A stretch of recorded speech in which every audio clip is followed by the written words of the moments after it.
Ladies and gentlemen, boys and girls, children of all ages, welcome to Robert Sports Show. I'm your host, Robert. Alright, we have a NASCAR Craftsman truck race tonight.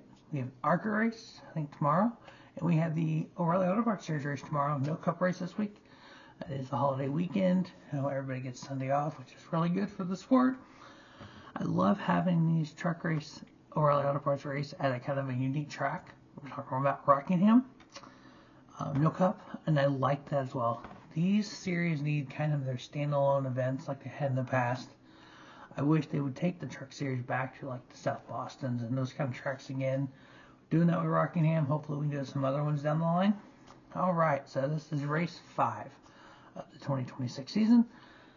2-2 on my picks. No, not great, not bad. The Black Tire 200 from Rockingham, 188 miles, 200 laps, 3 stages, 45, 45, and 110. This is the second race of the Triple Truck Challenge. What that means is Darlington, Rockingham, Bristol, the 3 races. If you win one race, you get a $50,000 bonus. If you win 2 of the 3 races, you get $200,000 bonus. And if you win all 3, you get a cool $500,000. Last week's winner for the Darlington race was Corey Heim. So if he can pull off the win here at Rockingham, he'll be $200,000 richer. Alright, so obviously not a lot of stats for Rockingham. With the return last year is the first year. Anyone before that, not really relevant to today's motorsports. So I kind of decided to look at similar tracks. And I went on the old interwebs and looked up some similar tracks to Rockingham. And what it popped back to me was Homestead and Darlington. I'm like, huh, that's interesting. Talking about tire wear and whatnot. So I'm like, well, you know what? You can't really look at like mile tracks. And here's why. New Hampshire, flat track. It's going to be different. Phoenix, semi-flat. It's got that dog leg, so it's going to be unique as well. A lot of our tracks in NASCAR are kind of some of the cookie cutter tracks, we call them. Like the Vegas, Kansas, Chicagoland, Charlotte, those kind of pretty dead on, you know. Not too many other tracks kind of fit in that bill with banking and whatnot. And you have that little group, and then you have short tracks, but you know, Martinsville, Bristol, a little different. Richmond, Iowa are pretty close. And so again, I did some interweb searching, and it came back on Homestead and Darlington. So we're going to look at those stats. And as I'm writing them out and going through them, I'm like, I don't know if I agree with this 100%. And I started looking at the people that ran well last year at Rockingham compared to those other tracks.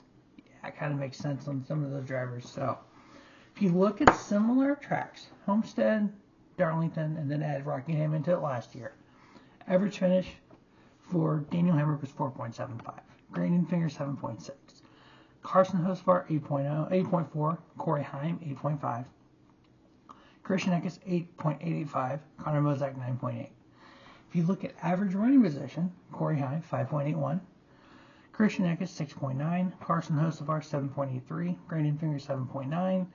Lane Riggs 7.98. Daniel Hemrick 8.84. Now, if you think about those numbers and then look at Rockingham last year, top 10 was Tyler Incoln won the race, followed by Jake Garcia, Daniel Hemrick.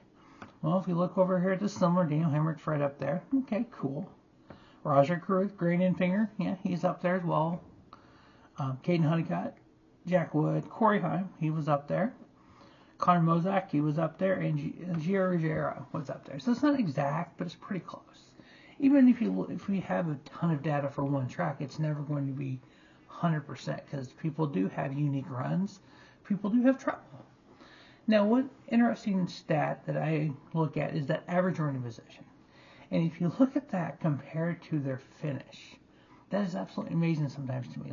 Like at Rockingham last year, Chandler Smith had an average running position of 3.52, didn't finish in the top 10. Lane Riggs 4.04, didn't finish in the top 10. Jake Garcia 4.68, he ended up finishing second. Corey Heim 5.96, he ended up finishing 8th. Caden Honeycutt 5.99, he finished 6th, so he ran right through the whole day. Gio Ruggiero, average running position is 7.21, he finished 10th. Graydon Finger 7.83, he finished 5th. Daniel Hemrick 10.39, he finished 3rd, so he ran 10th place all day but ended up finishing 3rd. Roger Caruth 11.62, and Sammy Smith will be back in the 7 truck for Spire at 11.95. So obviously we've had a lot of changes since the last truck race. We found out that Daniel Dye was definitely suspended by NASCAR and College Racing. It appears now that NASCAR has lifted, he has done all the classes and everything that NASCAR required of him. He was reinstated by NASCAR, but he was removed from College Racing. It said resigned. I know everyone thinks that's a code word for something else. We don't know. He could have just resigned, because I mean, sometimes in life you have to step back to go forward. And if you have never done that in your life, more power to you. But sometimes stepping back and suffering through that time to get to a better place, not realizing at that time you're getting to a better place, actually in the long term is good for your mental health. So good for Daniel Dye to understand what he needs to do. More power to him. I hope he returns. I hope eventually if he gets his dream and gets to the Cup Series, if that is his dream. But that does obviously change the playoff or the chase dynamic a little bit. He was currently 19th in the chase. Obviously, for him to miss a race because of the suspension, he would more than likely have gotten a waiver. You still have to have waivers these days because you still have to attempt to qualify for every race to make the chase. With him missing Rockingham because of obviously not having a ride, I don't know if he catches the ride next week or whenever, and I don't think he'd be chase eligible, but I don't know. I know Corey LaJoie will replace him in the 10 truck. Corey LaJoie moved his points to the truck series, or his series of a runner for points with, but from my understanding that will reset to 0, and so what he's already done doesn't count, so it's this point forward. Now, obviously, when Kyle Larson got suspended in 2020, Matt Kizin took over that 42 ride. He missed the first 4 races, not even realize he was going to race. Because of the circumstance of him going into that car, NASCAR gave him a waiver. I would suspect the same thing for Corey LaJoie, but obviously missing 4 races, starting at 0 and trying to climb your way up, may run into some things with Corey LaJoie making the chase this year in the truck series, because remember, no one winning in, so there is no that mulligan, hey, I won, I'm good. We don't have that anymore, so he's got to get to the top 10 in points. Possible, yes. Likely, no. All right, so Chandler Smith currently leads the points with 1 win. Caden Honeycutt is second, minus 33. That kid is on the cusp of winning. He is obviously in the dominant truck. We know what that truck did last year, but you can't expect Caden Honeycutt to do exactly what Corey Heim did last year, because you had a veteran, and he was a veteran instructor at that time, and a young talented kid. So Caden Honeycutt, second in points, which is awesome. One of my bold predictions was him winning 6 races and winning the championship. That still can happen. First win could come here at Rockingham. Lane Riggs with a win, third place in points, minus 41. Giro Zero, minus 45. Tom Majeski, minus 51. Christian Eckes, minus 53. Ben Rhodes, minus 53. Andres Perez, minus 82. Justin Haley, minus 83.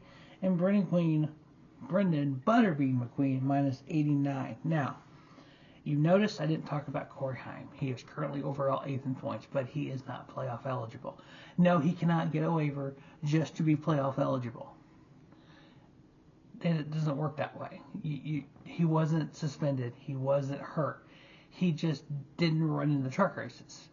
So you can't just get a waiver for not running in the race, because otherwise in 2021, I think it was, Grant Enfinger would have got a waiver and made the playoffs and more likely win the championship.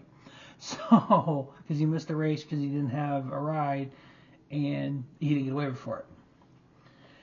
Anyway, so he's not playoff eligible or chase eligible for the truck series. So, we take him out. He's still going to be, you're going to still see him in the overall points because that's how many points he has. And his points is for the truck series. So, but that's, yeah, he's not part of it. All right, Tyler Ankrum, Stuart Friesen, each minus 1. Daniel Hemrick, minus 8. Jake Garcia, minus 9. Tanner Gray, minus 9. Grant Enfinger, minus 12. Cole Butcher, minus 22. Frankie Muniz, minus 24. I want to talk about Tanner Gray for a second. There's been a lot of talk in this sport, especially on social media, which social media, I should take it with a grain of salt, I guess, of certain drivers who run for certain teams, and some member of that team, let's just Truck Series. Tricon Garage. We all know what Kate Honeycutt did last year. We all know what Ben Rhodes has done not Ben Rhodes, Corey Heim. And even if you look at ThorSport, what Ben Rhodes and some other drivers done, and then the last driver on the roster, just like in the Cup Series with Larson, Bowman, and Byron, and Hendrick, and what Bowman has done. Just like with JGR, what Bell, Hamlin, and Briscoe's done, and what Gibbs has done. Every team, multiple car truck team, have that one driver. I'm going to spotlight Tanner Gray for a second. I like Tanner Gray, don't get me wrong. I think he's a good racer. I know he comes from a good family of drag racing. He came over drag racing himself. His last 3 seasons, 14th, 13th, and 13th in points. His teammate Corey Heim, 4th, 2nd, and 1st. No one's talking about that.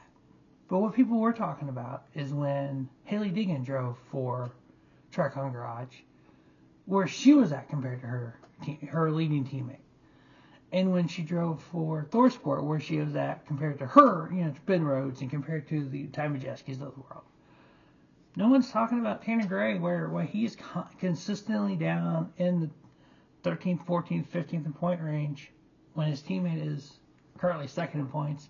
His teammate last year won the championship, won like half freaking races. Tanner Gray's never won. Tanner Gray's never been above 13th in points. Why don't people talk about that? Why don't people point out that instead of pointing out when Hailie Deegan did it? Or when Tyler Reddick is winning lazy races, well, Bubba's not winning, and look what Bubba did at Martinsville. We always want to point to the negative, but we don't point to the negative for everyone. That's my biggest complaint, is hypocrisy. If people want to be hypocrites, keep me out of it. I don't want to hear it. If you're willing to have the same discussion about every single driver, like in this case Tanner Gray, that we did about Hailie Deegan, let's have a conversation. But we don't have those conversations.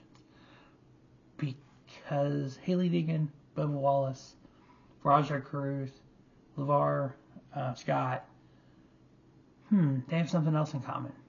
Tony Breitinger, yeah. There's a lot of talk about Tony Breitinger compared to her teammates. We're not talking about Tanner Gray and his teammates. Why is that? Exactly.